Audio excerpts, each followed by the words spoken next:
Hello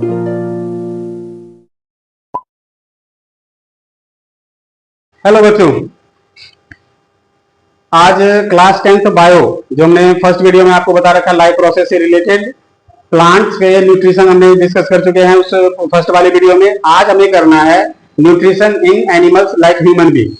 human being में सबसे पहले जो आपको न्यूट्रिशन पढ़ना होता है उसमें स्टेप्स आते हैं।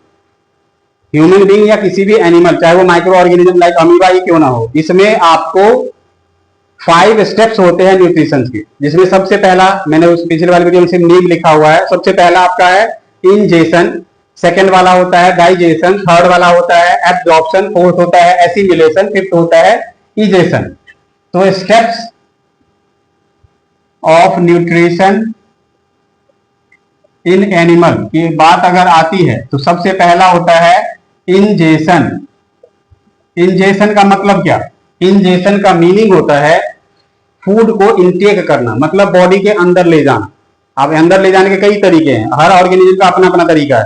हम जैसे टेरेस्ट्रियल ऑर्गेनिज्म में जनरली हम लोग फूड को निगलते हैं, पहले माउथ में थोड़ा सा उसको सेमी डाइजेस्ट कर लेते हैं, फिर वो उसे निगलते हैं, फिर स्टमक में जाने के बाद डाइजेशन होता है, फिर स्मॉल इंटेस्टाइन में जाने के बाद फर्दर डाइजेशन हो जाता है।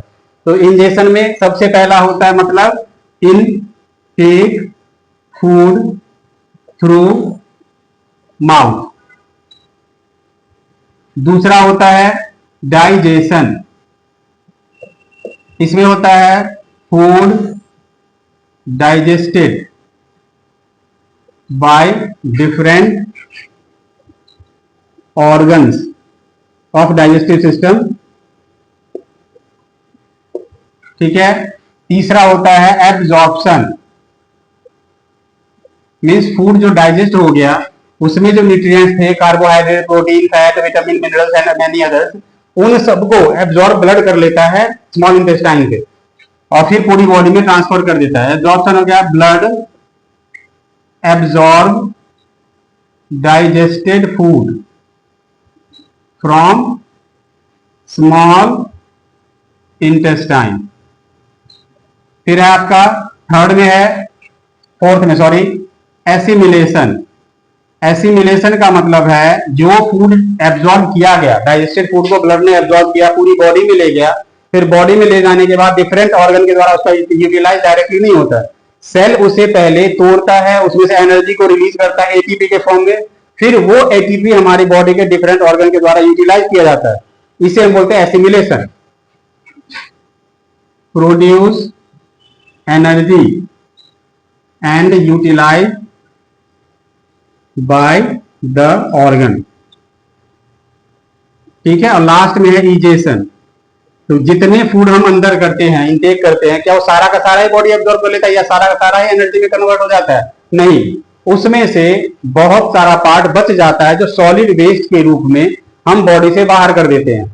अब इस बाहर करने के प्रोसेस को ही हम बोलते हैं इजेशन। तो undigested food removed by the anus, जो कि आपके लार्ज इंटेस्टाइन का सबसे बाहरी पोर्शन है, उसी से अनडाइजेस्टेड फूड हमारी बॉडी से बाहर हो जाता है, हम इसे बोलते हैं इजेशन। तो ये 5 स्टेप्स जो हमने वही पढ़ा, ये हर ऑर्गेनिज्म में होता है, चाहे वो बड़ा ऑर्गेनिज्म हो या माइक्रो ऑर्गेनिज्म में क्यों ना हो। तो हम माइक्रो ऑर्गेनिज्म के लिए एक एग्जाम्पल लेके देखते हैं, अमीबा। अमीबा का एग्जाम्पल आपको दिखाते हैं। अमीबा में क्या होता है, ये 5 स्टेप्स अमीबा में भी होता है। जैसे सबसे पहला इंजेक्शन कैसे होगा उसमें,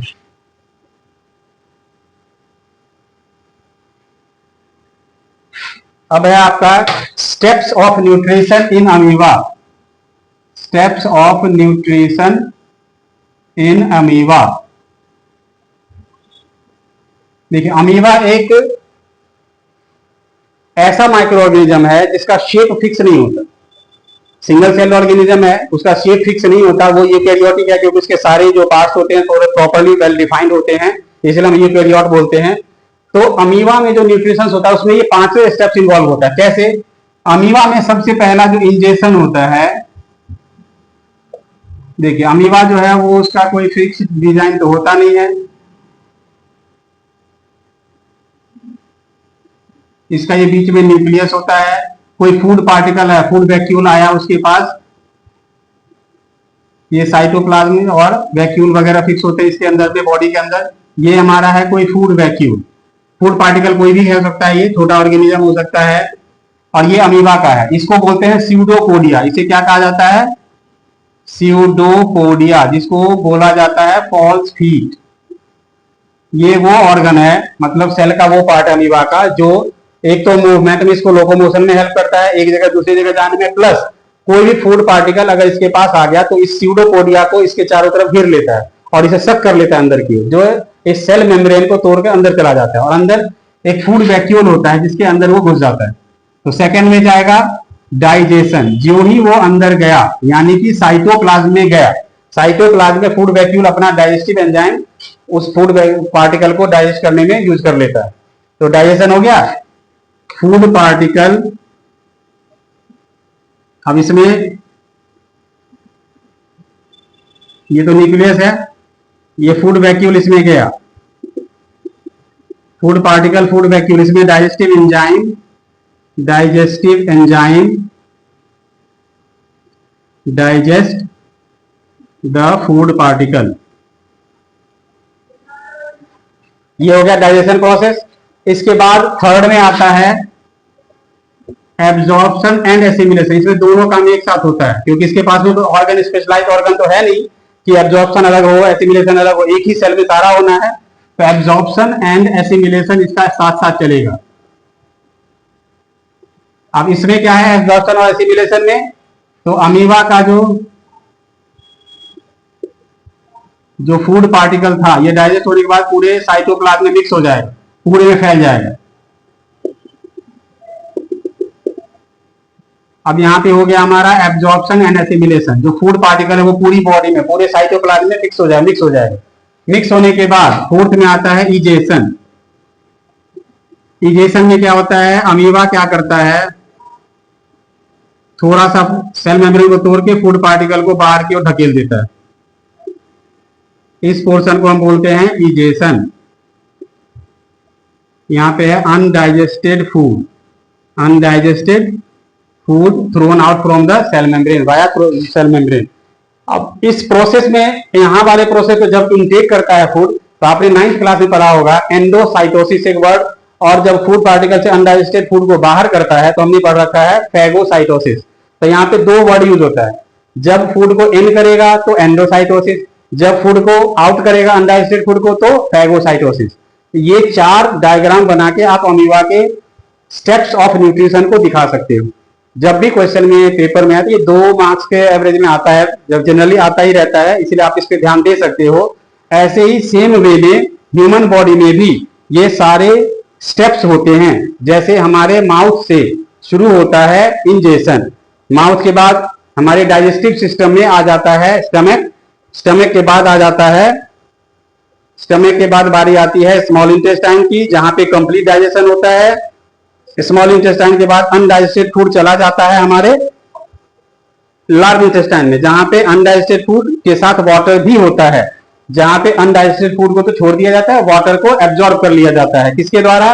wall of the large intestine के द्वारा। तो अब हम इसी स्टेप्स को जो ह्यूमन बीइंग में है उसे दोहराएंगे। चलिए, ये तो हो गया अमीबा के बाद, जो कि एक माइक्रो ऑर्गेनिज्म था। अब है nutrition in human being, nutrition in human being. इसमें जो the system which involve the digestion in the digestion process,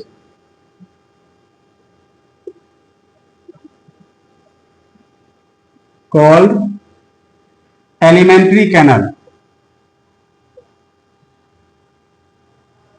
और इसी का नाम है डाइजेस्टिव सिस्टम। इसमें जो न्यूट्रिशन के 5 स्टेप्स हमें पता है ना, इंजेशन से लेके लास्ट में इजेशन तक, उनमें अलग अलग ऑर्गन इन्वॉल्व होते हैं। जिसमें स्टार्टिंग कहां से होती है देखिए, सबसे पहला होता है माउथ कैविटी।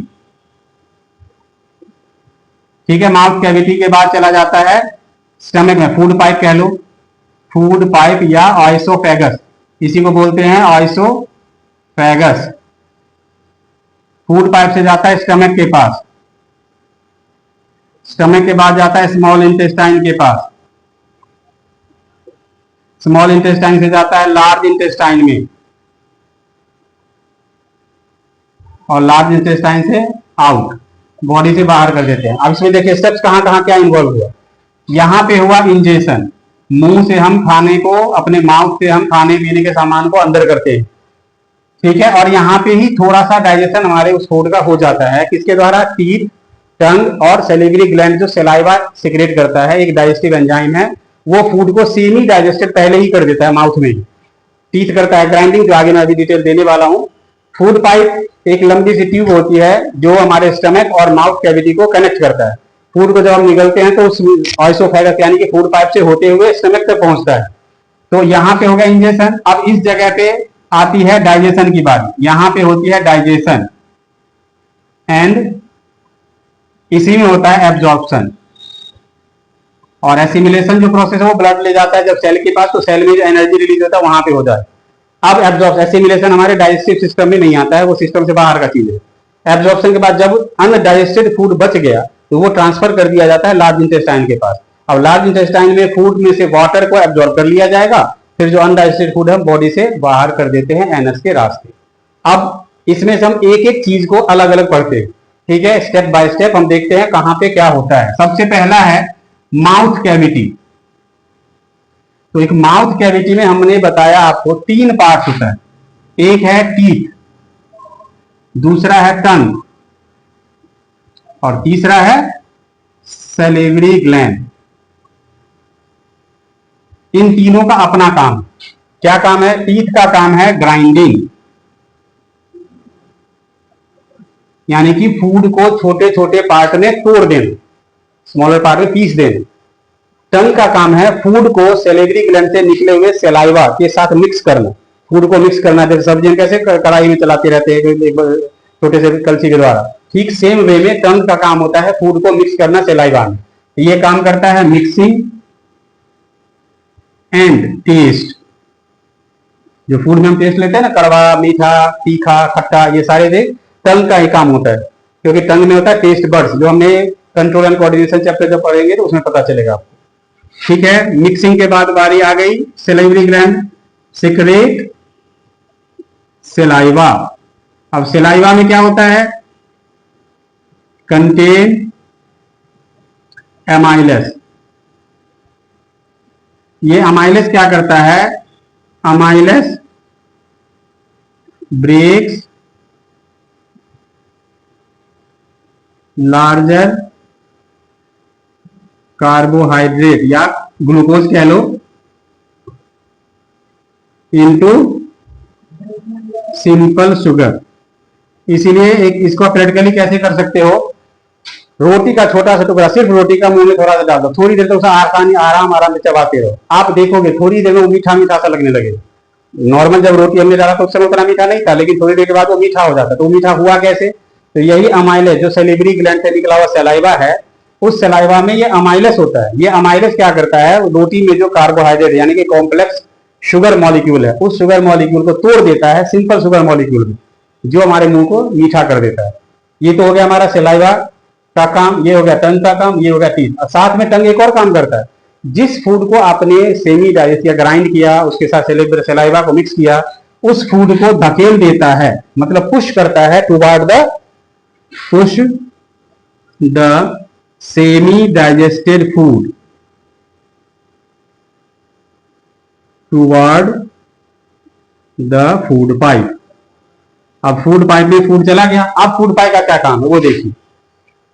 अब सेकंड होगा हमारा इंजेक्शन वाला प्रोसेस, जिसमें टीथ, टंग और सैलिवरी ग्लैंड ने बहुत बड़ा रोल प्ले किया। अब यहां से अगर सलाइवा ना हो तो हम फूड को अंदर निगल नहीं सकते, यानी कि फूड को स्वेलो करने के लिए, निगलने के लिए मुंह में सलाइवा का होना जरूरी है, ताकि वो फूड को मॉइस्ट कर देता है और आसानी स्लिपरी बना देता है और आसानी से फूड नीचे की ओर फिसल जाता है हल्का सा प्रेस करने पे। अब बारी आती है food pipe.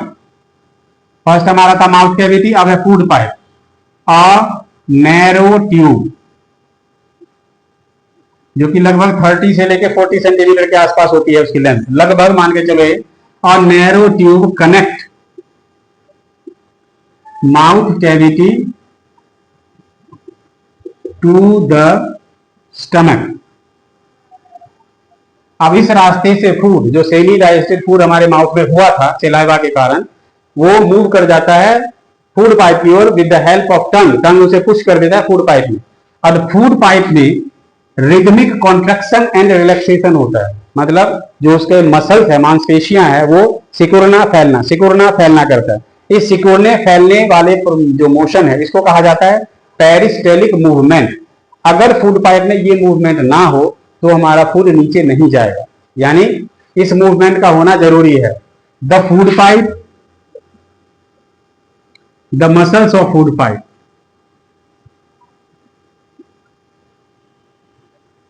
shows rhythmic contraction and relaxation.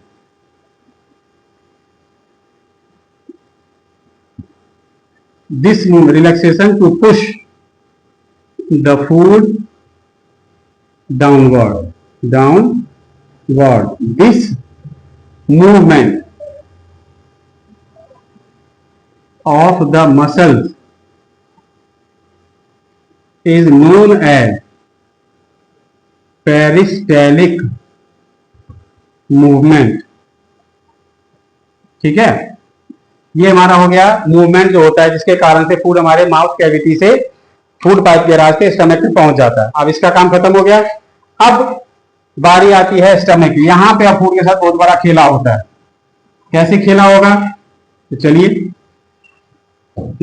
यहां से बारी आती है स्टमक, जो कि तीसरा ऑर्गन आ गया हमारे एलिमेंट्री कैनल यानी कि डाइजेस्टिव सिस्टम का। स्टमक जो होता है और जे shaped bag like structure that have free enzymes या केमिकल्स कह लो, केमिकल्स जिसमें है, पहला है HCl that is hydrochloric acid, दूसरा है म्यूकस, ये डाइजेशन में हेल्प नहीं करता, अभी समझाऊंगा क्या करता है ये म्यूकस, और तीसरा है पेप्सिन। ये तीन केमिकल हमारे स्टमक में, डाइजेस्टिव एंजाइम कह लो, गैस्ट्रिक जूस कह लो, जो कह लो, ये तीनों ही प्रेजेंट होते हैं हमारे स्टमक में। अब एक एक कर देखते हैं किसका क्या काम है। HCl हाइड्रोक्लोरिक एसिड का क्या काम है। हाइड्रोक्लोरिक एसिड ये हाईली कॉन्सेंट्रेटेड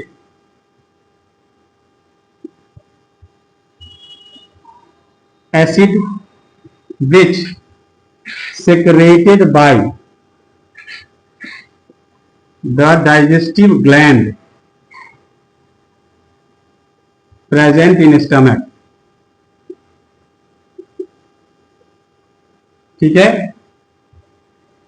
किल्स जर्म। सबसे पहले जो हम खाना खाते हैं उसके साथ कई बार जर्म्स, माइक्रो ऑर्गेनिज्म, माइक्रोब्स वगैरह पेट में चले जाते हैं, तो वहां पे जाके HCl उसको पहले ही डाइजेस्ट कर देता, खत्म कर देता है, क्योंकि HCl हाईली कॉन्सेंट्रेटेड है।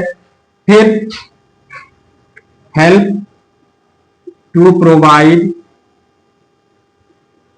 एसिडिक मीडियम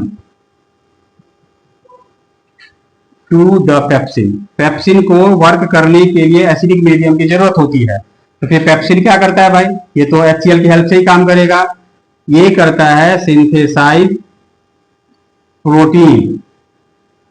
ये प्रोटीन को छोटे छोटे टुकड़ों में कर देता है, क्योंकि जो हम खाना खाते हैं उसे प्रोटीन लार्जर मॉलिक्यूल के फॉर्म में होता है, वो सेल या ब्लड डायरेक्टली उस लार्जर मॉलिक्यूल को एब्जॉर्ब नहीं कर सकता। अब यहाँ पे पेप्सिन ने क्या किया, प्रोटीन को तोड़ दिया। हालांकि अभी भी टूटने के बाद वो ब्लड उसे एब्जॉर्ब नहीं कर सकता, आगे जाके वो और छोटे छोटे पार्ट में टूटेगा, फिर ब्लड उसे एब्जॉर्ब करेगा। और म्यूकस की बारी आती है। म्यूकस क्या करता है, provide a thin layer on the wall of stomach। Stomach की दीवार पे ये थिन लेयर बना देता है, जो HCl को हमारे स्टमक के सेल्स के साथ कांटेक्ट में नहीं आने देता है। क्योंकि अगर HCl हमारे वॉल, स्टमक की वॉल के सेल के साथ कांटेक्ट में आ जाए तो सेल हमारा डेड हो जाएगा, मींस हमें एक बीमारी हो जाएगी जिसको बोलते हैं पेप्टिक अल्सर। इसीलिए कभी भी एसिड को हमारे स्टमक की वॉल के कांटेक्ट में नहीं आने देना चाहिए। इसके लिए म्यूकस ही वो है जो इस चीज को बचाता है। अगर ये ना रहे, अगर ये काम अपना ना करे, तो समझो हमारा स्टमक भी काम नहीं करेगा, उसमें कई सारे छेद हो जाएंगे और हमारी बॉडी की हालत बुरी हो जाएगी। इसलिए म्यूकस क्या करता है, एक लेयर बना देता है जो HCl को स्टमक की वॉल के कांटेक्ट में आने ही नहीं देता है।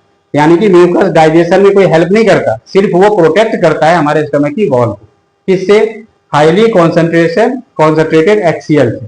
ठीक है, ये तो हो गया स्टमक की बात। अब स्टमक में फूड जो होता है वो एकदम 4 से 5 मिनट तक ही रहता है और एकदम वो पेस्ट के रूप में कन्वर्ट हो जाता है, एकदम पेस्ट।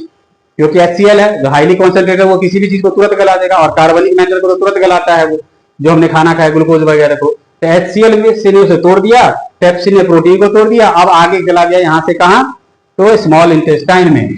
अब स्टमक और स्मॉल इंटेस्टाइन जो जुड़ा हुआ होता है, कनेक्टेड होता है एक छोटे से मसल से। क्योंकि अगर स्टमक और स्मॉल इंटेस्टाइन डायरेक्ट कनेक्टेड होगा, तो जो हमारे स्टमक में HCl है हाईली कॉन्सेंट्रेटेड, वो डायरेक्ट चला जाएगा स्मॉल इंटेस्टाइन में, और स्मॉल इंटेस्टाइन के पास में वो लेयर नहीं होता म्यूकस का जो उस HCl के इफेक्ट से बचा सके। इसीलिए स्मॉल इंटेस्टाइन और स्टमक जो कनेक्टेड होता है वो एक मसल से होता है कनेक्टेड, उस मसल का नाम है स्पिंस्टर मसल।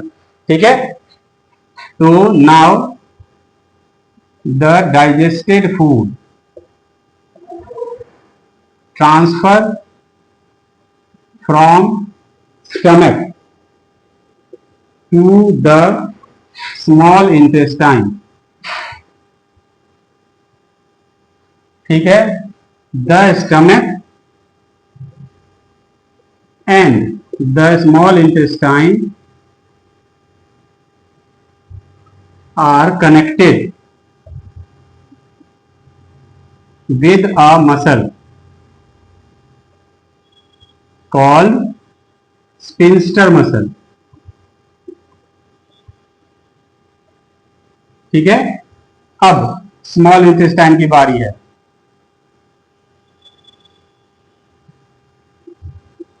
अब देखिए यहां पे बहुत कुछ होता है फूड के साथ। कंप्लीट डाइजेशन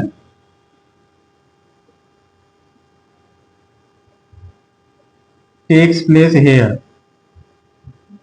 यानी कि फूड का कंप्लीट डाइजेशन यही स्मॉल इंटेस्टाइन में हो जाता है। क्यों हो जाता है? क्योंकि it receives different digestive enzymes from liver and pancreas. अब ये दोनों special kinds of digestive enzymes को सेक्रेट करता है और डायरेक्टली पॉर कर देता है स्मॉल इंटेस्टाइन में। ये ब्लड को नहीं देता, ये डायरेक्टली किसको देता है? स्मॉल इंटेस्टाइन को। अब वहां पे होता क्या है?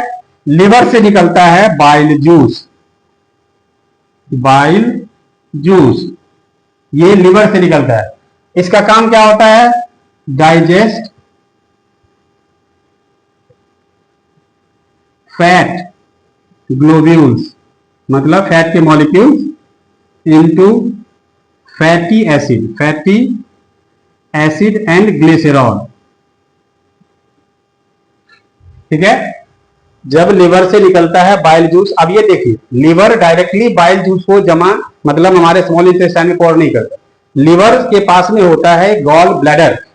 ये बाइल जूस कहां स्टोर रहता है? स्टोर्ड इन गॉल ब्लैडर, जिसको हिंदी में हम बोलते हैं पित्त की थैली।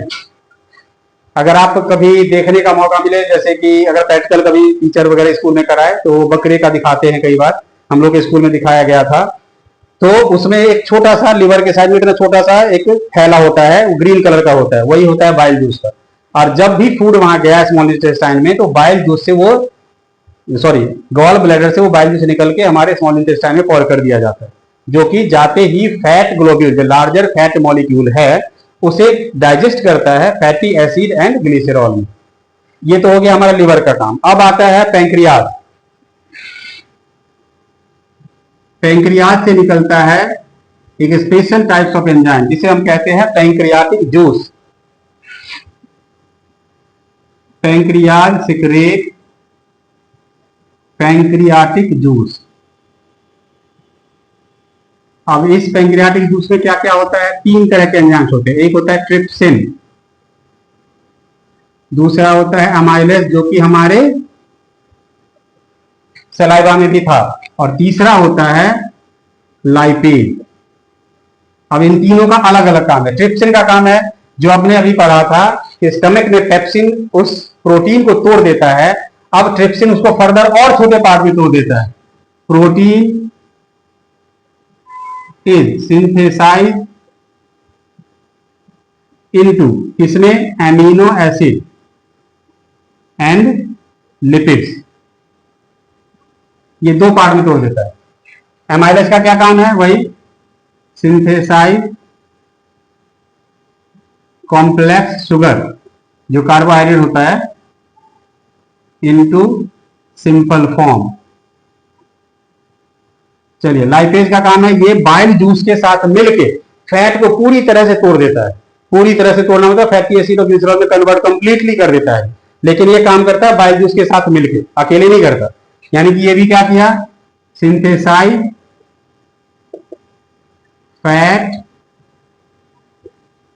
Globules into fatty acid and glycerol. ठीक है, ये हो गया हमारा पैंक्रियाटिक जूस जो पैंक्रियास से निकलता है उसका काम। अब यहाँ पे फूड का कंप्लीट डाइजेशन हो चुका है, तो अब फूड का जब कंप्लीट डाइजेशन हो गया तो उसमें से बच गया आप क्या क्या, जो डाइजेशन हो चुका है उसके स्मॉलर मॉलिक्यूल्स हो रह गए, प्लस अनडाइजेस्टेड फूड भी रह गए विद वाटर। अभी वाटर का कुछ नहीं हुआ है। अब यहां के बाद यहीं पे आपका जब डाइजेशन खत्म होगा तो एब्जॉर्प्शन की बारी आती है, क्योंकि स्मॉल इंटेस्टाइन के पास में फिंगर लाइक प्रोजेक्शन होता है उसके वॉल पे, ऐसे छोटे छोटे उभार होते हैं बने हुए, उभार मतलब बाहर के निकले हुए, उस फिंगर लाइक प्रोजेक्शन को कहा जाता है विली। कोई कोई टीचर को विलाई भी बोलते हैं, आप जो करना चाहो कर लो। तो एब्जॉर्प्शन की बारी जब आती है, small intestine contain finger like projection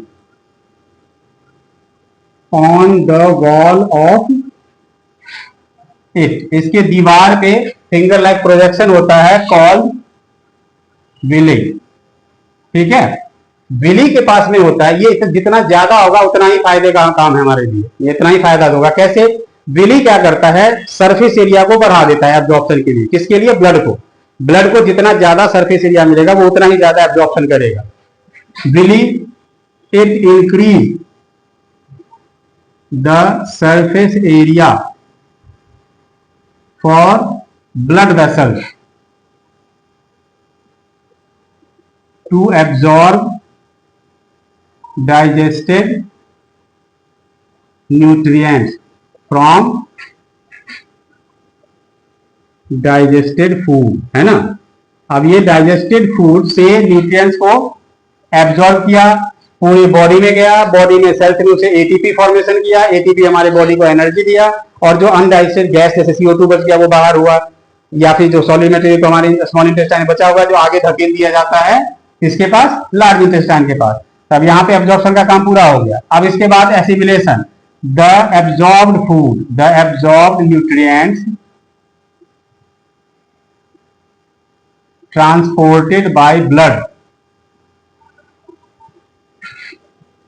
to the body, जिसमें सेल्स इन्वॉल्व रहेगा, एंड प्रोड्यूस एनर्जी।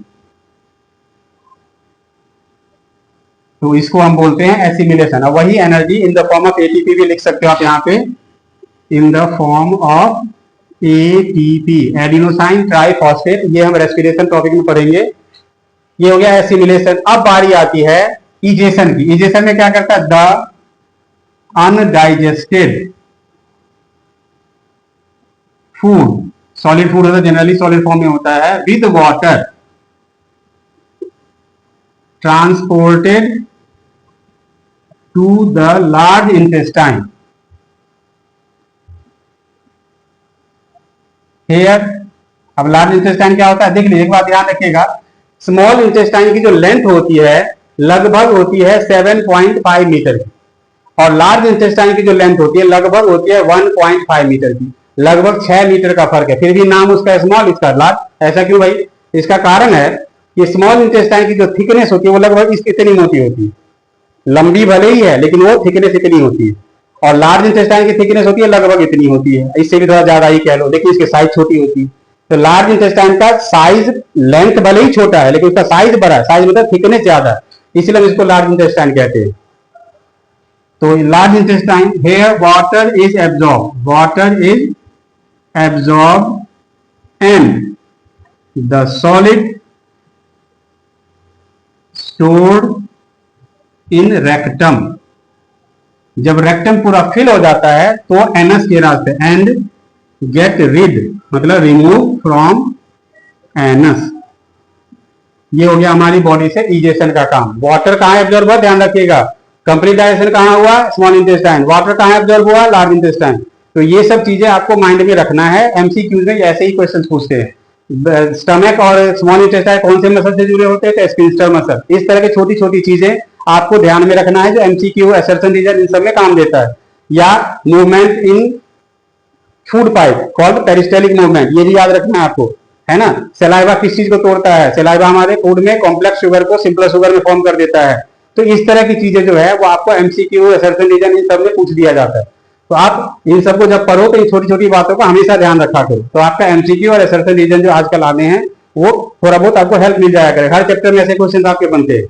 तो अब है, इसके बाद हमने अभी पढ़ा स्मॉल इंटेस्टाइन, लार्ज इंटेस्टाइन मतलब alimentary canal, human digestive system का माउथ से लेके एनस तक, यानी कि लार्ज इंटेस्टाइन के सबसे लास्ट पार्ट तक फूड का कहां पे क्या होता है ह्यूमन डाइजेशन में, वो हमने देख लिया। जो अलग अलग स्टेप्स में इन्वॉल्व था, ingestion, digestion, absorption, assimilation and egestion, तो हमने डिटेल में इस चीज को पढ़ा है। रही बात इसके डायग्राम की, तो बच्चों मैं हाथ से डायग्राम बनाने में थोड़ा कमजोर हूं, तो आप जहां तक डायग्राम की बात है तो आप या तो बुक में जो दे रखा है डायग्राम उसकी प्रैक्टिस कर सकते हो, या नेट पे कई इजी डायग्राम भी होते हैं जो एकदम क्लीन और सिंपल सा दिया रहता है, आप उससे भी अपनी प्रैक्टिस को जारी कर सकते हो। तो डायग्राम जरूरी है। कई बार क्या होता है, पेपर में डायग्राम ड्रॉ करने को आता है और फिर एक्सप्लेन करने को उसमें से 2-4 पार्ट को दे देगा। कई बार होता है कि आपको डायग्राम दिया हुआ रहेगा, उसमें लेवल किया हुआ रहेगा ABCD, आप उन चारों के नाम लिखो और उनके फंक्शन लिखो, ऐसे भी हो सकता है। तो कई तरीके हैं पूछने के। मैं ये नहीं कह रहा हूं कि डायग्राम बनाने को ही आएगा या डायग्राम बनाया नहीं आएगा, दोनों में से कोई भी केस हो, आप अपनी तैयारी कंटिन्यू करके रखो, जो आ जाए आप उसके लिए तैयार हो, है ना। ये तो हो गया ह्यूमन डाइजेस्टिव सिस्टम। अमीबा का भी पढ़ा, ह्यूमन का भी पढ़ लिया, और हमने फर्स्ट वीडियो में पढ़ा था प्लांट में कैसे न्यूट्रिशन होता है। तो ये हमारा टॉपिक कवर अप हो गया, nutrition in animal and plants. 2 video हुए इसके। अब हम कल जो नेक्स्ट वीडियो जो हम बनाएंगे, आप वेट कीजिए, आपको जरूर उसका वीडियो मिलेगा। देखिए मैं ये जो वीडियो अभी अपलोड कर रहा हूँ, हाफ ईयरली का पॉइंट ऑफ व्यू तो थोड़ा बहुत है ही, प्लस आपके जो 2 मंथ बाद, यानी कि आपके जो नवंबर के बाद दिसंबर में प्री बोर्ड होना है बोर्ड का, फिर जनवरी में भी सेकंड प्री बोर्ड होता है, फिर फरवरी एंड से आपका पेपर शुरू हो जाएगा फाइनल। तो उसके पॉइंट ऑफ व्यू से मैं कर रहा हूँ आपकी, मैं नवंबर मतलब मीन सितंबर अभी है, अक्टूबर एंड होते होते लगभग मैं सिलेबस आपका कंप्लीट करवा दूंगा, मैथ का भी और साइंस का भी। फिर मैं नवंबर पूरे मंथ एक सीरीज चलाऊंगा जो हर चैप्टर के मेन टॉपिक से मेन क्वेश्चन जो आपको पिछले PYQ होते हैं, प्रीवियस ईयर क्वेश्चन पूछ रखे हैं, असर्शन रीजन से लेके केस बेस्ड क्वेश्चन, ये सारे क्वेश्चंस को मैं कवर अप करूंगा उस एक मंथ में, या दिसंबर का भी थोड़ा सा मंथ कवर हो जाए। 45 डेज का मैं चैलेंज रखूंगा ताकि मैं 15 दिसंबर तक आपका उस चीज को कवर करा दूं। तो इन्हीं शब्दों के साथ आज मैंने न्यूट्रिशन कंप्लीट कर दिया है। आप पढ़े, मेरे चैनल को सब्सक्राइब करें, दूसरों को भी शेयर करें, दूसरों को सजेस्ट करें, और आप हमें भी सजेस्ट करें कि मैं अपने इस पढ़ाने के तरीके में और क्या इंप्रूव करूं जो आपको ज्यादा से ज्यादा फायदा दे सके। हो सकता है मेरी पढ़ाई में भी कमियां बहुत हो सकती है, क्योंकि मैं नया नया इस चैनल पे हूँ, नया नया मैं इस यूट्यूब के लाइन में, इंटरनेट के लाइन में आया हूँ, ऑनलाइन स्टडी के लाइन में मेरे पहले से कोई एक्सपीरियंस है नहीं, ना मैं कोई प्रिपेरेशन करता हूँ। मेरे पास जो नॉलेज है मैं कोशिश करता हूं कि ज्यादा से ज्यादा आप तक पहुंचाऊं, और इजी लैंग्वेज में। ऐसा नहीं कि मैं बहुत सारा हाई फाई चीजें बता दूं, अब इधर का उधर कर दूं। पढ़ने को तो इसमें बहुत कुछ अभी पढ़ना बाकी है, लेकिन मैंने आपका जो 10th का लेवल है उसके अकॉर्डिंग ही पढ़ाया है, जिसमें से पेपर आपका बन के आएगा, और आते हैं जनरली, क्योंकि मैं पिछले 25 ईयर से पढ़ा रहा हूँ, 2001 से मैंने पढ़ाना शुरू किया था। तो इसलिए मुझे अच्छा एक्सपीरियंस हो चुका है कि किस टाइप का पेपर आता है और किस टाइप के क्वेश्चन किस टॉपिक से आते हैं। तो आप मेरे इस पढ़ाई को जरूर ध्यान दें, दूसरों को शेयर करें। आपसे रिक्वेस्ट है कि आप हमारे लाइक करें, शेयर करें, ताकि मेरा चैनल और थोड़ा इंप्रूव हो, ताकि मैं अच्छे से अच्छा वीडियो बना के और भी अच्छा वीडियो आप लोगों को दे सकूं। ताकि आने वाले फ्यूचर में जो बच्चे 9th-10th में, अभी 9th में और 10th में जाएंगे, 7th-8th वाले बच्चे 2-3 साल बाद जाएंगे, उन्हें भी हेल्प हो सके। इन्हीं शब्दों के साथ मैं इस वीडियो का, आज इस टॉपिक का एंड करता हूँ, न्यूट्रिशन का। नेक्स्ट वीडियो में आपको रेस्पिरेशन टॉपिक कवर करूंगा, जो मैं सिंगल वीडियो में ही कवर कर दूंगा रेस्पिरेशन को, और कोशिश करूंगा कि हर सिस्टम जो रेस्पिरेशन वाला है, ट्रांसपोर्टेशन वाला है और इजेशन वाला है, एक्सक्रेशन टॉपिक जिसको बोलते हैं, ये तीनों में एक एक सिंगल वीडियो में करके 3 वीडियो में एंड कर दूं इस चैप्टर का, ताकि आपको ज्यादा लंबा ना जाए। धन्यवाद।